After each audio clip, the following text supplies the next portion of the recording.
requested by a viewer, man. We go see why is Belgium a country, man. It's split up into 4 parts. We're gonna watch it part by part. Shout out to the creator of this, countryball.provinces, man. Y'all go mess with them on TikTok. But let's get right into it. Why is Belgium a country, my boy? Story. Once upon a time, France had a son named Wallonia, and the Netherlands had a son named Flanders. One day, a bunch of crazy stuff happened in Europe, yada yada yada. After all the crazy stuff subsided, Flanders was like, "Hey, Wallonia, yeah, I'm gonna move out of my parents' place, and I got this new rad apartment, but I kind of need another guy to help me pay for the rent. Okay. I don't know, you're kind of a cool guy, I guess. Would you like to be my roommate? Yeah, sure, I guess. Why not? But just for the record, I don't speak any Dutch. Oh, no worries, I don't speak any French."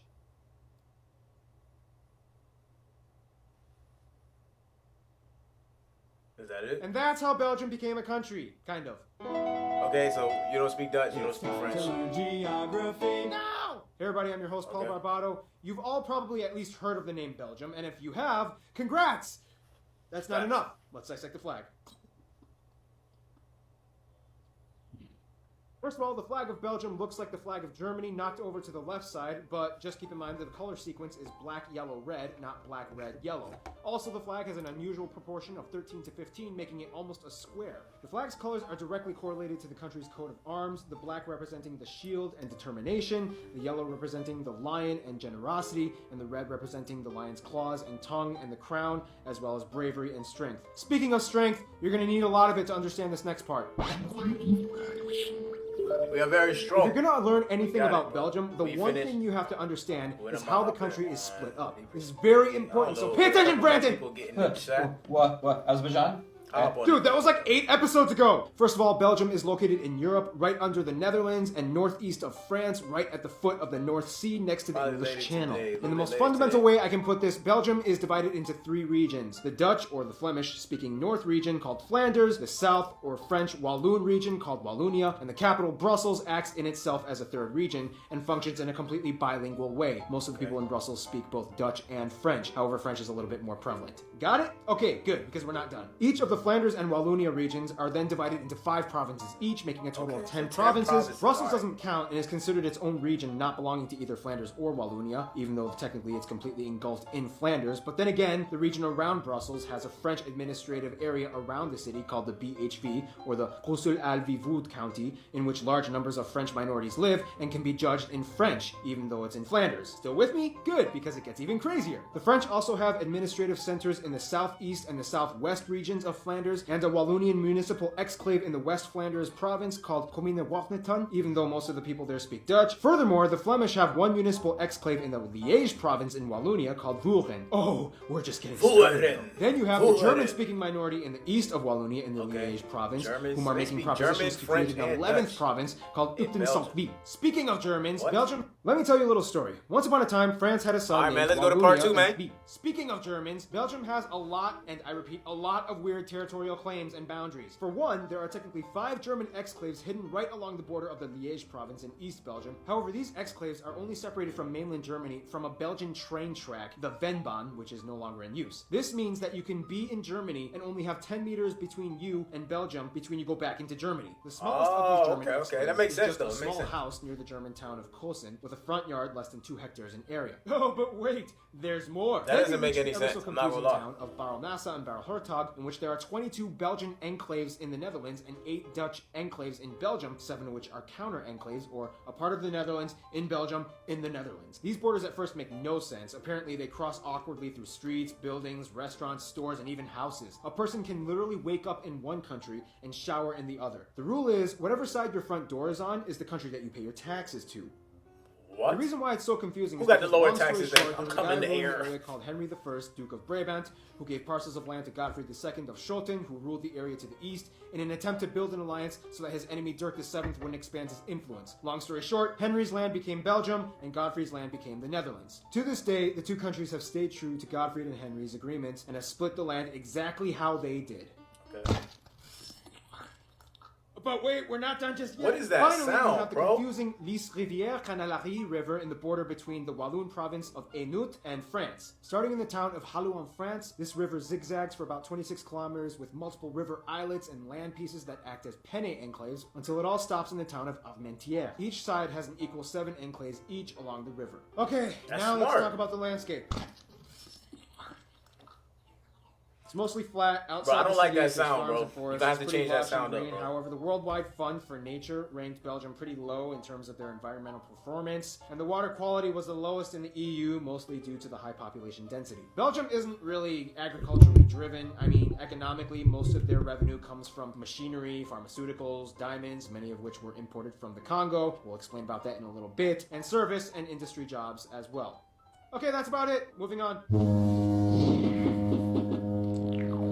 Now this is where things get really strange. In the shortest way I can put this, Belgium is kind of like an artificial country. Is this dude like a teacher or something? A Belgian teacher? In which two regions kind of became roommates, and the respective communities have a government with the same power as the central government. Huh, and you thought Andorra was confusing with that whole co-principality thing. Brother, please, I'm Belgium. Sit down, I'm gonna give you a lesson in complication mathematics. First of all, Belgium has a little less than 11 million people. At about 57%, the slight majority of people are Flemish from Flanders, about 42% are Walloon from Wallonia, and 1% German from the German community. Walloon, Keep in mind, Flemish. although it's debatable, the 11 terms million Flemish and Walloon are more in reference 11 to million people, linguistic that's- communities and not... that's a lot of Speaking people. of Germans, Belgium little has a Belgium. lot, and I repeat, a lot of weird territorial claims and boundaries. For one, there are technically 5 German exclaves hidden right along the border of the Liège province in East Belgium. However, these exclaves are only separated from mainland Germany from a Belgian train track, the Venbahn, which is... Oh, we already watched that. This means that you can it's be part three. linguistic communities Part and three, not let's get it. ethnicities. By definition, you could have a Congolese guy in Liège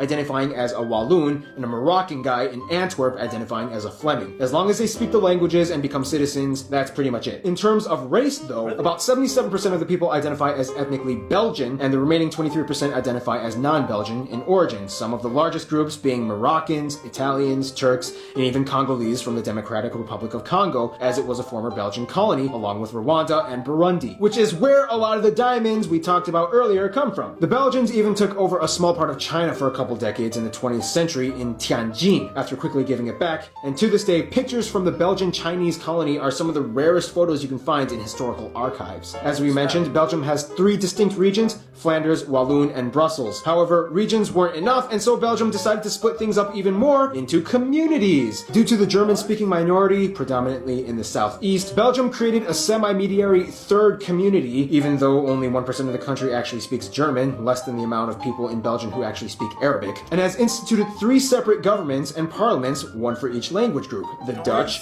French, and German. Each of these governments actually has just as much power as the central government. Wait, what? On top of that, the French and Dutch communities are allowed to provide cultural and social services to the citizens in Brussels, but not in the other region. This means that a family living in Brussels could possibly depend upon the central government for taxes, the French government for community centers, the Dutch government for schools, and the Brussels government for the police force. 4 governments acting at once. And then you have a king. Long story short, Belgium became a constitutional monarchy that started in 1830 with Philippe I as the current head of state. They are the only monarchy in Europe with no actual crown or lavish robes and scepters. They gained independence from the Netherlands. French-speaking Wallonia joined. It's like a king that's a citizen, so it's just like a title.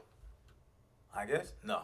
Okay. Along, and then they chose a German prince to become their first king. In terms of culture, Belgium can be attributed to a lot of things. For one, some of the world's most renowned surrealist artists came from Belgium, like René Magritte. Cartoons like the Smurfs and my homeboy Tintin. I have read almost every single one of those comics. Ain't nobody mess with Tintin. That dude is mad boss. The national dish is mussels with French fries and mayonnaise. Belgians will tell you that fries originated from Belgium. And of course, waffles. They make some of the best chocolate in the world that rivals Switzerland. And of course, everyone's favorite Belgian, Jean-Claude Van Damme. They host the headquarters of the EU and are typically called upon to help Europe administer their diplomatic affairs. Affairs with other countries we'll discuss in... Oh, Belgium, Belgium, Belgium. When will you learn? First of all, Belgium is a very neutral country after gaining independence from the Netherlands. Belgium quickly rose to become one of the leading powers of the industrialized Europe world, and it was a founding member of both the EU and NATO. This means that since day one, Belgium has had a huge entourage of affiliates that they've kind of kept close. However, some are still closer than others. The UK has always been a good buddy of Belgium since they to linguistic communities and not ethnicities. By definition, you could have a Congolese guy in Liège identifying as a Walloon than others. Hey, the UK has always been... Pause this real quick. I'm coming to Belgium, man. Y'all say y'all got one of the best... Y'all say y'all created waffles, French fries, and y'all got the best chocolate?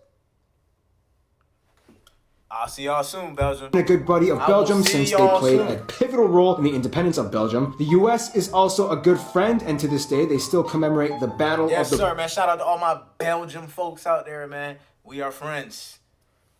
Bulge, in which the US played a huge role in during the liberation of Belgium in World War II. The only country that might have a little bit of a distaste towards Belgium might be the Democratic Republic of Congo, as they were occupied and became a colony for a little less than a century. Belgium kind of did a lot of things to the Congo. Although tensions are generally eased off a bit today and numerous Congolese people immigrate to Belgium yearly, there's still a somewhat aversion that lingers on in the back of each Congolese mind when history is brought up. Of course, as you would guess, France is a close friend too, whom not only played a role in Belgium's independence, but also culturally resonates with the South Walloon region as well. The Netherlands is a close friend as they jive well with the Flanders region, despite the fact that they have a somewhat friendly rivalry with each other. Over the years, many referendums have actually passed in Belgium in which they almost considered re-annexing themselves back to their respective neighboring countries, the Netherlands and France. However, they just can't seem to do it, even though the sense of nationalism is kind of weak, except during soccer games in which they go all out Belgian pride. They still can't seem to let go of each other for some weird reason. In terms of their best friend though, they would probably consider Luxembourg.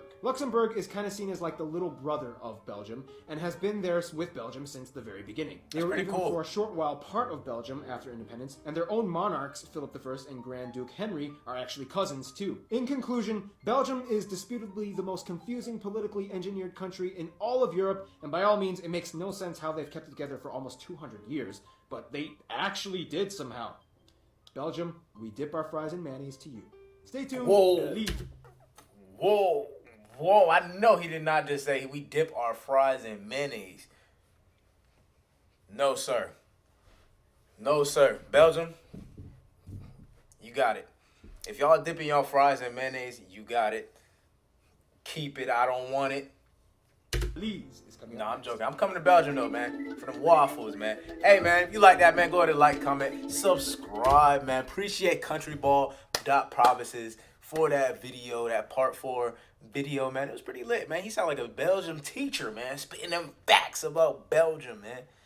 About 3 different countries. France, Germans, and Brussels, and but hey, if you like that, man, go ahead and like, comment, subscribe. It's your boy ChampReacts, man. Drop some recommendations in the comment. I will have his link to his TikTok in the bio, so hey, I'm trying to get some Belgian waffles. Who trying to go with me to Belgium and get some Belgian waffles, bro? Or some French fries, or some delicious chocolate, bro. Some real chocolate, bro.